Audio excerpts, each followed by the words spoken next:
મિત્રો, આજના વિડીયોમાં આપણે આદેશની રીતનો એક મોસ્ટ એમપી દાખલો જોવાનો છે.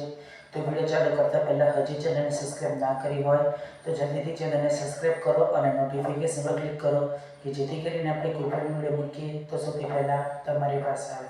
તો આજનો વિડીયો ચાલુ કરીશું. તો મિત્રો, લોગની રીતમાં શું કરવાનું અને આદેશની રીતમાં શું કરવાનું?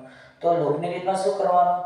બે સમીકરણ હોય એમાંથી કાં તો x ને સરખા કરો કાં તો y ને સરખા કરો, રાઈટ? આ લોગની રીતમાં કરવાનું. જ્યારે આદેશની રીતમાં શું કરવાનું?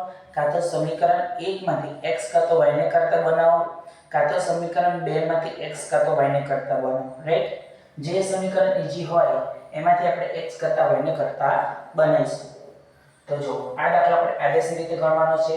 તો હું સમીકરણ 1 માંથી આ સમીકરણ નંબર 1, આ સમીકરણ નંબર 2, હવે હું સમીકરણ 1 માંથી કોને કરતા બનાવીશ? x ને કરતા બનાવીશ. કોને? x ને. તો સૌથી પહેલા સમીકરણ લખીશ કે x - 3y બરાબર 1. હવે હું સમીકરણ 1 છે, રાઈટ? તો હવે સમીકરણ 1 માંથી x ને કરતા બનાવીશ. તો x બરાબર શું આવશે? 1 + 3y, રાઈટ? હવે મેં સમીકરણ 1 માંથી x ને કરતા બનાવ્યો છે તો એની કિંમત હું શેમાં મૂકીશ? સમીકરણ 2 માં. અને જો તમે સમીકરણ 2 માંથી x કરતો y ને કરતા બનાવ્યા હોય તો એની કિંમત શેમાં મૂકવાની? સમીકરણ 1 માં. એટલે મેં સમીકરણ 1 માંથી x ને કરતા બનાવ્યો છે તો એની કિંમત હું શેમાં મૂકીશ?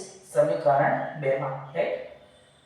તો લખીશું કે x બરાબર 1 + 3y એ સમીકરણ 2 માં મૂકતા. તો 3x ની જગ્યાએ 1 + 3y y બરાબર 3. તો માટે 3 નો એક સાથે ગુણાકાર, તો 3 + 3 તારી 9y y બરાબર 3. આ 3 શેમાં છે? પ્લસમાં. પેલી બાજુ જશે તો માઈનસ, એટલે માટે 9y y બરાબર 3 - 3. તો માટે 10y બરાબર 0. તો માટે y બરાબર 0/10. તો માટે y બરાબર 0. હવે y બરાબર 0 આયા એ આપણે શેમાં મૂકીશું? આપણે જે x સ્વરૂપ બનાવ્યું છે એમાં.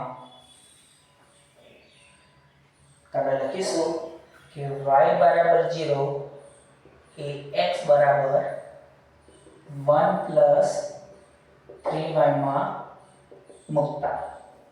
તો x બરાબર 1 + 3y 0. એટલે માટે x બરાબર 1 + 0. તો માટે x બરાબર 1. તો આપણે x ને વેલ્યુ મળી ગઈ.